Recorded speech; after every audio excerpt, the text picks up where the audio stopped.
I was talking to someone younger than me not too long ago, and he was complaining that the games are just tedious now with their long cinematic intros. He was playing Hogwarts Legacy. I tried to inform him that games were not always in such a state, and that once upon a time the games would start pretty quickly. He responded that games were always like this. PS3 games did this. It then occurred to me that he was a dumb zoomer with no sense of perspective. Of course I didn't say it to him like that, but I should have. But if you want people to understand you, antagonizing them is not always the first step. Genji 2 is an action game which is based on Japanese history. The stages of the game will also be based on famous battles which actually took place in ancient Japan. So here's this giant enemy crab. Of course 2006 is a long time ago now. As of the writing, editing and publishing of this, it's been 17 years since the release of the PS3. However, you also have to take the entire medium into perspective, especially if you're talking about design trends.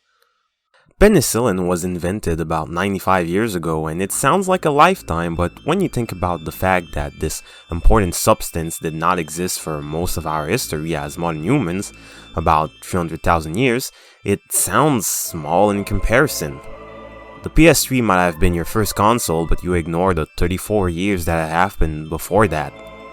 If you take the entire history into account, it's near the end. The 7th generation was the first HD generation. For me, and objectively speaking, it is anything but old school. It's modern.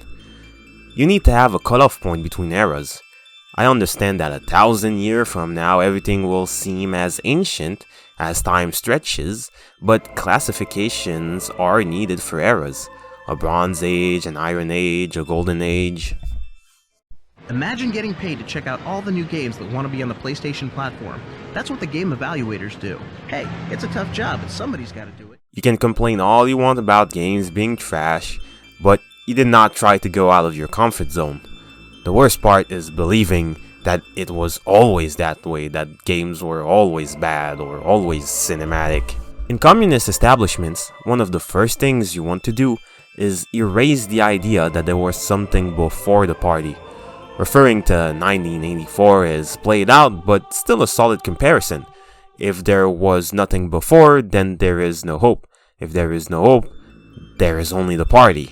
Standards have gradually dropped over the years, and when they're raised slightly, they rejoice when we used to have more. There are people who have grown up who don't know what good games are. Culture in general has been this way for a while, but let's limit ourselves to the scope of games. You shouldn't be pleading for DLC. All these things you're paying for were part of the package before. Such as the Dukes of Hazzard, Smokey and the Bandit.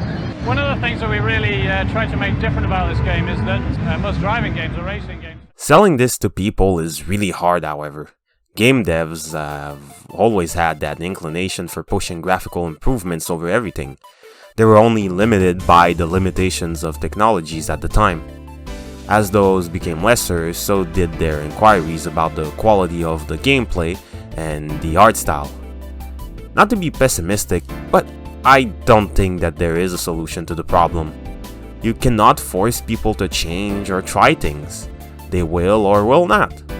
If anything, forcing people that shouldn't be here might put you in a situation where you bring wolves to your den.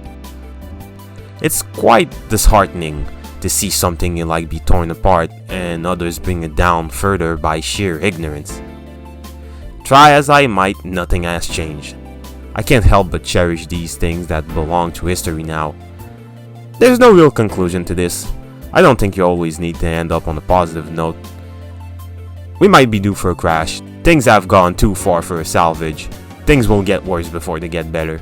Fuck Zoomers.